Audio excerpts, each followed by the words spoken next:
Welcome to my Storyteller channel. My wife and I have been married since 2001 and together since 1999. She is the most intelligent, thoughtful, caring, loyal person I know, and I have always thought of myself as fortunate to have met and married her. She is, even today, aesthetically beautiful, and men have told her this throughout our marriage. She has always shot them down. Earlier this year, she was diagnosed with uterine cancer, stage 1, and had a full hysterectomy. I was never concerned about the cancer. It was diagnosed early, dealt with quickly, and she made a full recovery. I took time off work to look after her after the surgery, and all seemed well. There were some to be expected emotional instances on her part, and although I am not an emotional person, we dealt with them together.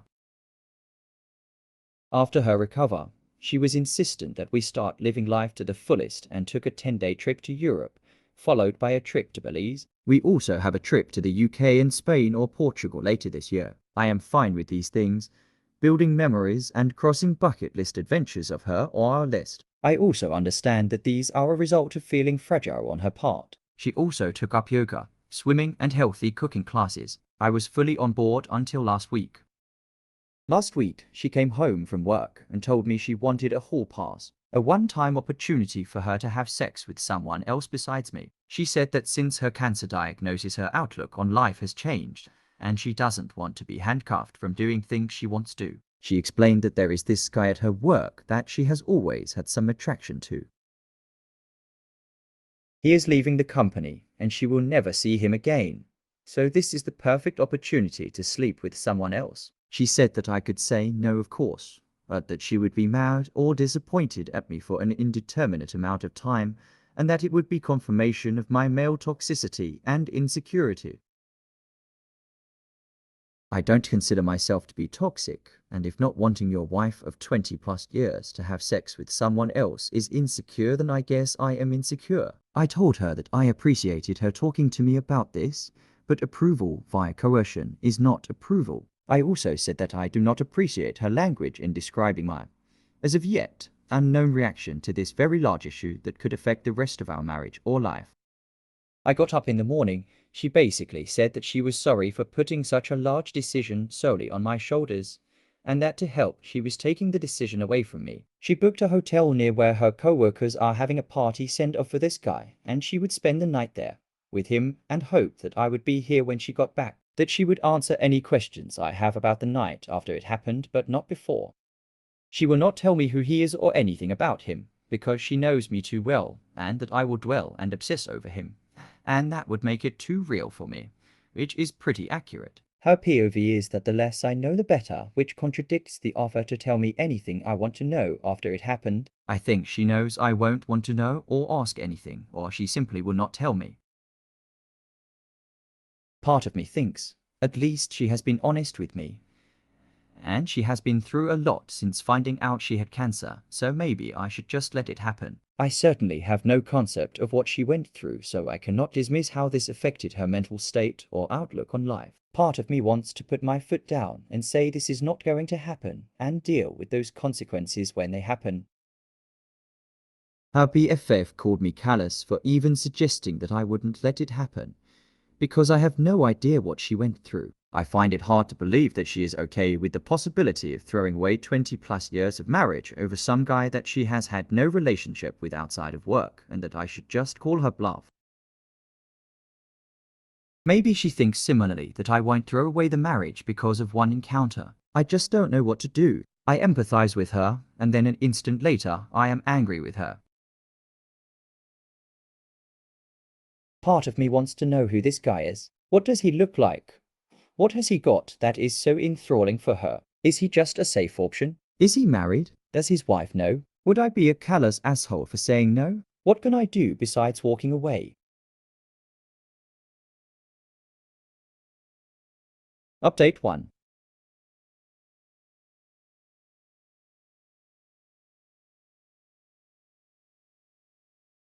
I received a ton of advice that I couldn't possibly respond to. I do appreciate the people who took time to offer advice in the comments or via PM. It has been an exhausting couple of days.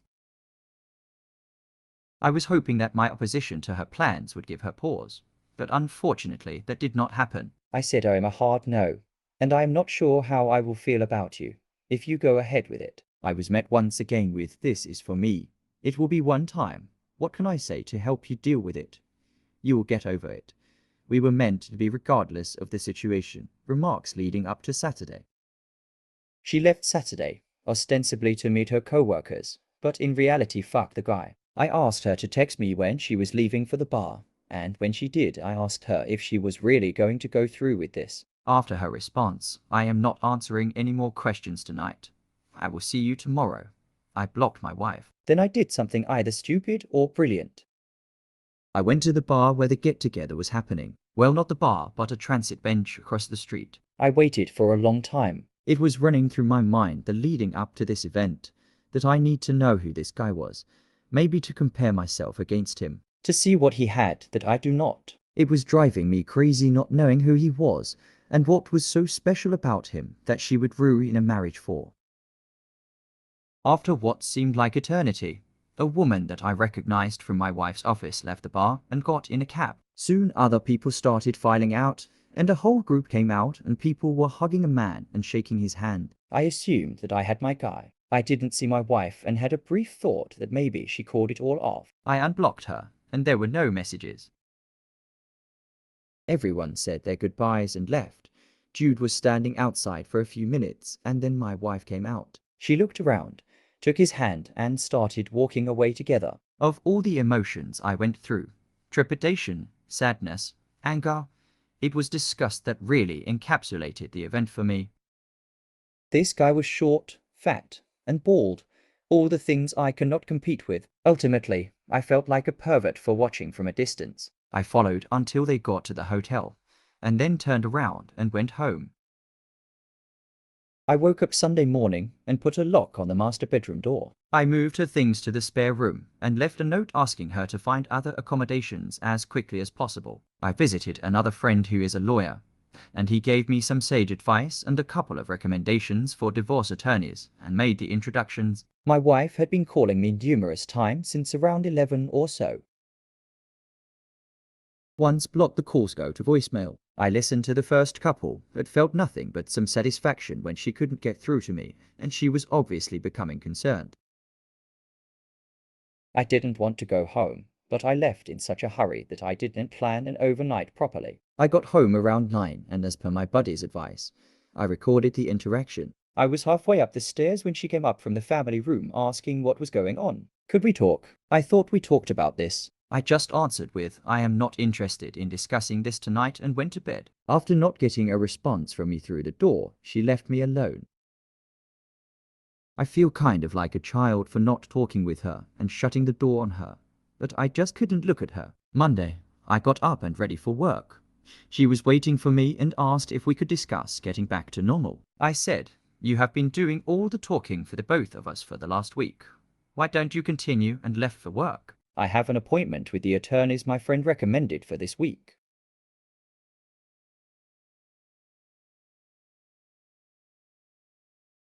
Update 2.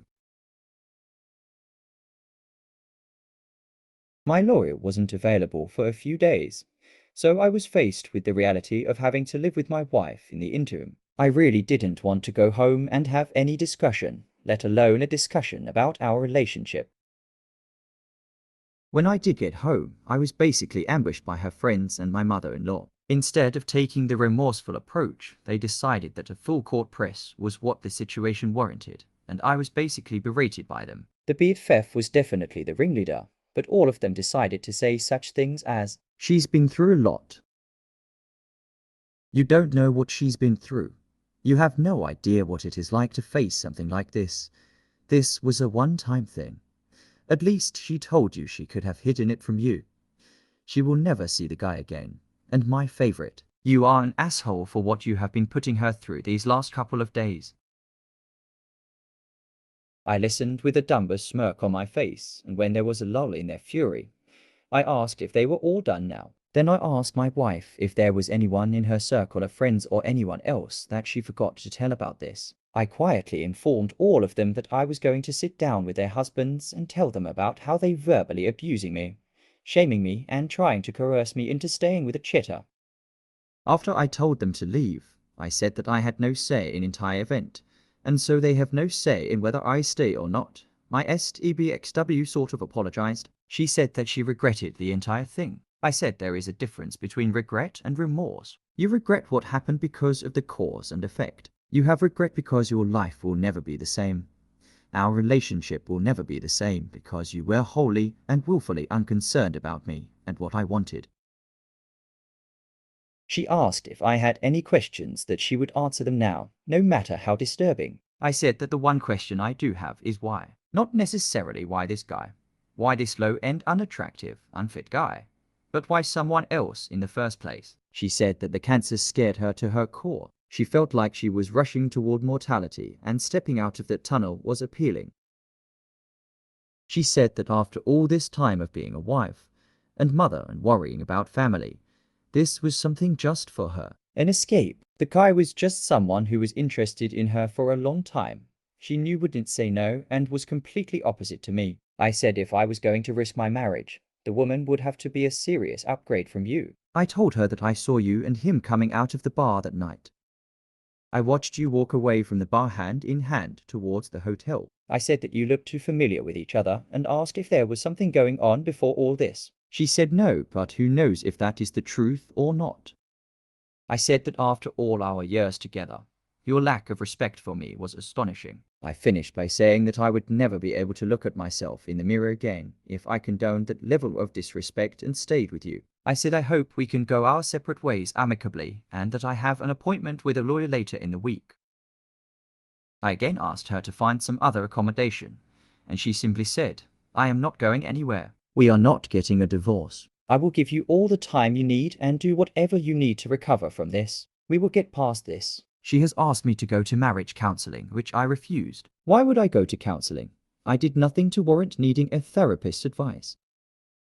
I had her served and gave her a notice to vacate the house is my premarital asset. She has moved in with her MOM, but I find her constantly coming by to see if I need anything or making suggestions like, what if we had an open relationship only on your side or threesomes, which seems kind of desperate and pathetic, rebuffing her constantly and telling her she has to call to ask permission before coming by, and finally seems to getting through to her that there will be no's going forward.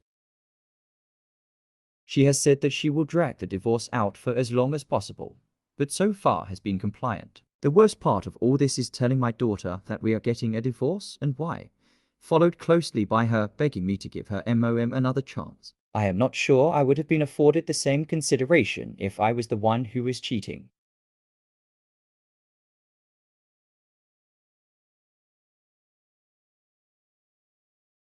Update 3.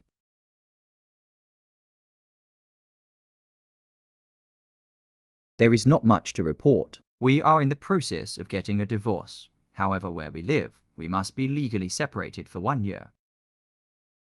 My STBXW has said that she will give me whatever I want in the divorce if I agree to attend marriage counseling, but I am not interested. There was a bit of back and forth while we worked out what separation looks like in everyday life from this point forward. As a result, we have only just agreed to the confines of the legal separation. So as we move towards defining the divorce language, maybe my stance may change. The house was a premarital asset, so she has no claim to it. The only things she could go after are my pension, vehicles and vacation property. But I would counter that she has lived rent-free for over 20 years and has her own money plus inheritance from her father. I may have offered top-up in retirement as she was a stay-at-home MOM while our daughter was young, but that would be the most at this point. I received a lot of messages about her friend group and my daughter, so I will clear up and misconceptions now. My daughter isn't taking her mother's side. She has always been a mama's girl, but she is very unhappy with her MOM right now. Her initial reaction was just shock, and held out hope that we would work through any issues and stay together. Now she accepts that is not going to happen. She has been limiting her interactions with her. But at the end of the day, she is still her MOM. The friend group husbands were upset at the level of complicity of their wives in aiding and abetting the contact or cheating and made them cut off my wife, but that seems to have been forgotten at this point. The BFF was the ringleader and seems to have taken perverse pleasure in actively creating scenarios where they would be in contact. At the very least encouraging to the point of causing her husband to question her motives. It turns out she didn't like me at all, and this was her way of sticking it to me. I guess she wins. The BFF's husband said that there was some sexting in his wife's messages, but said he is dealing with it. We did meet up with him being apologetic for his wife's complicity, but it is not his fault and just want to move on. I have decided not to date anyone for a while. I will not be getting married ever again. So that is it. I doubt I will post again unless she wins the lottery and I find it my heart to forgive her.